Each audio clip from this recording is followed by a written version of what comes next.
Hey guys, it's day 59 of the New Testament in 90 days. Today we get to start looking at the book of Colossians. Colossians is arguably my favorite book in the entire Bible. I love it. It's 4 chapters long. It's so jam-packed full of great information about who Jesus is, who we are, where do we find our hope and our peace and our salvation and our information and our knowledge and all of these things. It's a great book if you are just starting out, like exploring the Bible. You kind of want to know a little bit more about what does it look to live as a Christian. It's also really great for somebody who has been a Christian for a long time to get a reminder of basic truths. So I love the book of Colossians. It's my fave. One of the things that was going on in the Colossian church at the time is that there was this tendency to take information from these various religions and kind of let that stuff infiltrate the church.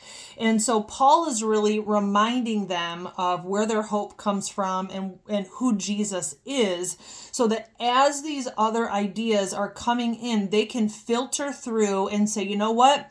That sounds really good, but that is actually opposite of the good news of Jesus. Okay, that makes me feel like I should do that, but that's actually not what the Bible says. And so it's so good because false ideas contrary to what the Bible says, are always coming at us.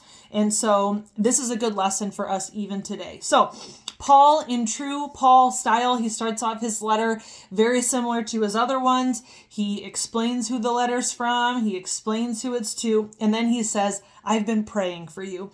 And I love what he says. This is in the first chapter, verses 9 and 10. He says, him and his partners, he says, we've not stopped praying for you since we first heard about you. We ask God to give you complete knowledge of his will and to give you spiritual wisdom and understanding. This is important because Paul's reminding us of where knowledge and spiritual wisdom and understanding come from, and they come from God, from the creator of the universe. He is the one that gives knowledge, wisdom, and understanding. And then he goes on and Paul says, we ask God to give you these things. Then, if you have them, then the way you live will always honor and please the Lord, and your lives will produce every kind of good fruit. All the while you will grow as you learn to know God better and better. Okay, personally, I'll tell you why I love this. Because I read a lot of different books and I hear a lot of things on social media, and I have a tendency to try to become a better person on my own, from my own effort.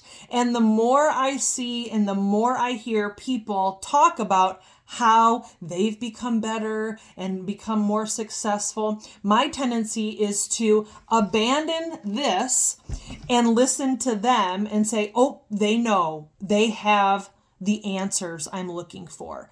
And the reminder here is, if I want knowledge and wisdom and understanding, that I need to ask God for those things and quit trying to find my answers in other broken humans. Okay? So that stuck out to me. I love that. Wanted to share that with you.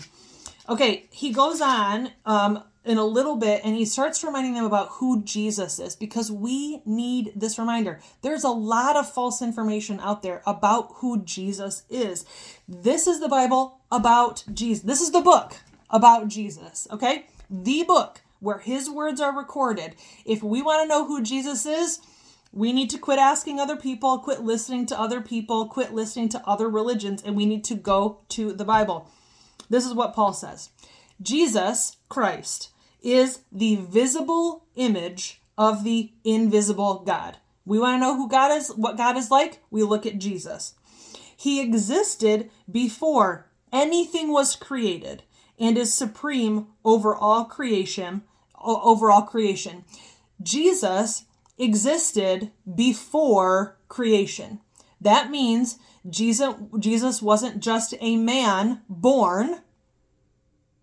He is eternally existent, eternally past, eternally future. He has always been. And this is a reminder of his deity. Okay?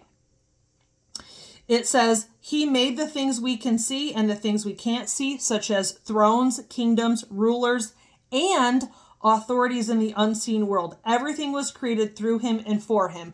Why is this such a good reminder? Because one of the thoughts about what was going on in the Colossian church was that they were believing in, good angels, bad angels, that they needed to appease the gods and do all of these things. And Paul is reminding them that any other spiritual being that you think exists or that you have taught exists, Jesus is in charge of all of that. So you don't need to appease the gods or appease some angels or whatever.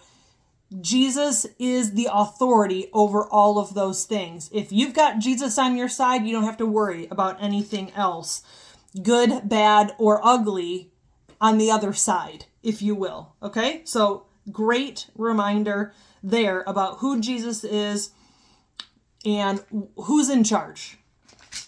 So the question is, what does that mean, right? How does that apply to us? And so I love Paul goes on into chapter 2 and he gives us those reminders. So he says, now, this is in chapter 2, starting in verse 6. Now, just as you accepted Jesus Christ as your Lord, you must continue to follow him. So number 1, accept Jesus. Number 2, follow Jesus. Let your roots go down into him and let your lives be built on him. Then your faith will grow strong in the truth you were taught and you will overflow with thankfulness. So if we want to have a fulfilling life, a fulfilled life, a life of peace, then we need to follow Jesus. We need to fill our minds with this Bible. And I know sometimes it's a challenge. I go through waves too. There are times where I'm reading my Bible every single day and those words are just in my mind. They're coming out of my mouth, whether I want them to or not, because it's what I'm filling my mind with. And then there's other times where I get off my routine and man, in those times where I'm not reading my Bible regularly, it's so easy to get caught up in what the world has to offer and the messaging that's all around us, because man, that's what's always going in. So we have to constantly be coming back to the truth of the Bible to fight against what we're hearing. Okay. So, yeah, I mean, I could share so many other things, but we're already, kind of at the length of video I like to shoot. So there are so many good things, just reminders that Paul is shooting out at the Colossians, like, you don't have to do this. You don't have to do that. You need to remember this. You need to remember that. This is the truth. This is what's going to give your life peace and satisfaction and fulfillment. And this is what's going to build your life on the reality, the truth of the King who is Jesus, who is in charge, who will give you everything that you need. And so, gosh, I just love it. So that's just the first 2 chapters of Colossians. We will look at the chapters 3 and 4 tomorrow. But anyway, if you have any questions about anything I shared today, feel free to leave a comment or shoot me a message. I would love to chat with you. But if I don't hear from you today, I will see you tomorrow. Bye, guys.